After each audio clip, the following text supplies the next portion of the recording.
Hey guys, welcome to my channel. For those of you who know me, welcome back. I'm so glad to have you. Thank you for being here. For those of you who don't know me, hi, my name is Heather. I started my book journey on the Clock app, but in light of all the talks of the TikTok ban, I thought there's no time like the present to start the YouTube channel that I've always kind of wanted to make but was too scared to start. This is my first ever YouTube video and I'm so excited to show you all the books I got for Christmas. This also includes the books that I bought myself but gave to my fiance to wrap because I have the self-control of a walnut. So there's that. The first book that I got for myself for Christmas was The Book That Wouldn't Burn. This book is about a boy who has spent his entire life living in a library and a girl who lives in a tiny settlement right outside of it. It reminded me a lot of Dune mixed with Fahrenheit 451. I actually saw this book in stores. I saw the second book and thought the cover was gorgeous, but wanted to start the series obviously from the beginning. I picked this one up on Amazon, which I'm trying to do less of moving forward in 2025 because I don't support Jeff Bezos, but I do support authors, so there's that. Next, I got Jonathan Strange and Mr. Norrell. This is a thicky boy. Like, look at her. I got this book from my uncle. This isn't normally a book that I would pick up for myself, but the note inside of it literally brought me to tears. He said, "Dear Heather, I'll bet you are wondering why I bought you this really thick book." Accurate. It was one of Papa's favorites and mine. Papa's my grandfather before he passed away. I read it after finding it in one of his stacks of books that he hadn't read yet. I liked the title, so I picked it up and really enjoyed reading it. He read it after me. Anyhow, I hope you enjoy it. They also made a 3-part movie from it that is very good too. Merry Christmas. Love, Uncle Craig. This book is more or less a fantasy novel set during the Napoleonic Wars, with 2 dueling magicians who end up becoming allies. It kind of almost gives me the Prestige vibes, if you guys have ever seen that movie. Next we have The Last Party by A.R. Torre. This is actually book mail I got from Jade Marie Reads from Book Talk. She said, "Merry Christmas, I love your content so much. Thank you for all your amazing recs. I hope you enjoy this book." I am so excited to read this. This has been on my wish list for so long since it was released. I have read all of A.R. Torre's other books. Zuko, come here. Oh, can you sit down? Can you sit down? I was so excited to get The Last Party because I've read all of A.R. Torre's other books and loved them. She's just so good at building tension in all of her thriller novels. I haven't read a single one that I've been bored by.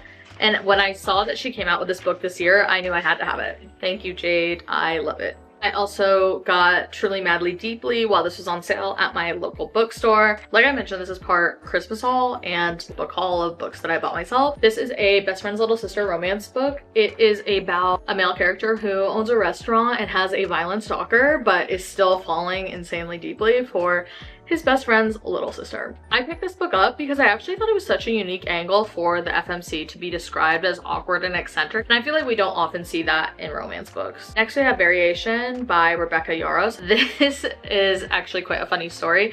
I got this book because I heard that the FMC tore her Achilles and I actually tore mine back in February, and that was what got me back into reading because I was pretty sedentary. I couldn't go anywhere, in a lot of pain, and the only thing that brought me any sense of escapism was literally reading. So I was instantly intrigued, and I've never read a romance by Rebecca Yarros, but everyone swears by her romance books, so I thought that this would be a perfect one to start with. I also picked up Archer's Voice by Mia Sheridan. I've heard that there is great disability rep in this book, and I also got a special edition that has the author's annotations within the margins of the book as to why she wrote some scenes the way she did, which I thought is super cool.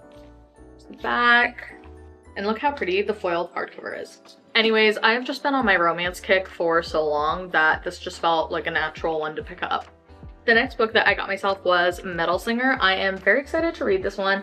I have heard so many good things about this on Book Talk. People are saying it's the next Quicksilver, it's the next ACOTAR. Honestly, I think I'm just excited to see if this lives up to the hype or not. I have a habit of buying a lot of books that blow up on Book Talk, but it's always like a 50-50 chance if I end up loving it or not. I also got The Teller of Small Fortunes in my month's Owl Crate box. I love Owl Crate's editions because they always have some really amazing, really beautiful cover artwork going on.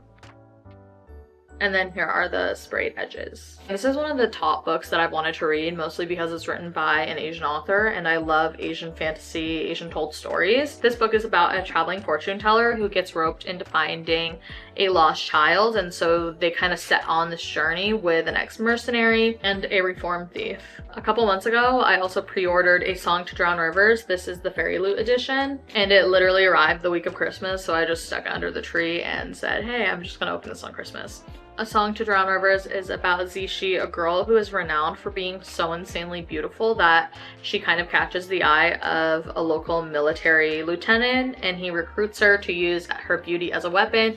I am super excited to read this one. Also, the cover, the artwork, and the interior flap art, so pretty. I also got Silver in the Bone by Alexandra Bracken. Funny story, I accidentally bought the second book in the series without knowing it was part of a series. I realized I should probably read the first one first. It's apparently about a sorceress who goes looking for a legendary ring to break her brother's curse, and in the process falls in love with someone who's supposed to be her rival and looking for it. Next we have Grimstone by Sophie Lark. I got this book from my fiance, who followed a very strict set of directions. Literally, like, look at the text that I sent him because it was very clear. But he understood the assignment and picked this one up. I am probably Sophie Lark's #1 fangirl. I read her entire Kingmaker series in the week before Christmas. This is a supernatural dark romance. All of her books are written in like crack format, and I just know, even though there's only 2 books in the series so far, that I'm going to finish them in 2 days. This is also a little plug for Kingmakers. If you've not read Kingmakers, it is a Mafia University series, and you will probably be just as obsessed as I was if you like dark romance. My fiance also got me Hex by Emily McIntyre. This is my first Emily McIntyre book that I've ever read. I've been wanting to get into the Dark Fairy Tale Twisted series by her, but I had never really found one that really intrigued me enough, but I just loved how gorgeous this cover was, and I'm so excited to read a dark romance centered around like a mafia Little Mermaid. Clearly I'm on my mafia kick right now, but I just know that this one is going to be fantastic, and all the Goodreads ratings literally made me have FOMO. The next book we got is my most anticipated read of the year. This has probably been the book that's been #1 on my TBR. I have started this book on Audible so many times, it's embarrassing. A lot of people are comparing Lights Out to Butcher and Blackbird, and I'm hoping it's just as funny, just as camp, but also just as dark and sexy as Butcher and Blackbird. I know that they're different authors, but all of Book Talk has been raving about it. Maybe I'll try that thing where you listen to the book on audiobook while reading it to bring like the whole effect full circle. Because I am in my dark romance era, I got Nocticadia, and this one was intriguing for so many different reasons. I love some supernatural intrigue. Also, it's set in Maine. I'm originally from Maine, so I thought this one would be an excellent dark romance. There were tons of trigger warnings, which I'm cognizant of, so I would definitely recommend reading those before you pick this one up. But everyone who's read this that I know has said that they were pleasantly surprised by this book as far as dark romances go. It has human anatomy, experimentation, a professor-student kind of relationship going on, so it screams properly toxic. I also got Broken Bonds by Jay Bree.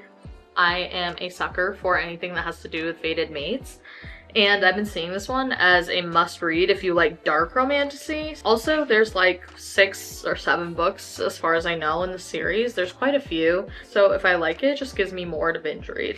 As far as dark romances go, my fiance bought me Birthday Girl and Credence by Penelope Douglas.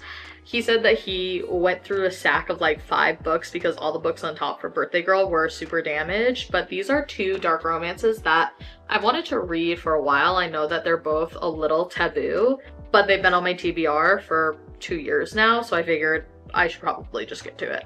And last fiction book that I got, A Study in Drowning by Ava Reed. I read Lady Macbeth and was absolutely obsessed. Ava Reed had me in a chokehold. I loved her writing because it has this kind of like mystical, magical quality about it that's very lyrical, introspective, and also inherently feminist. Like, she genuinely loves women and loves to tell stories from their perspective with really complex female main characters.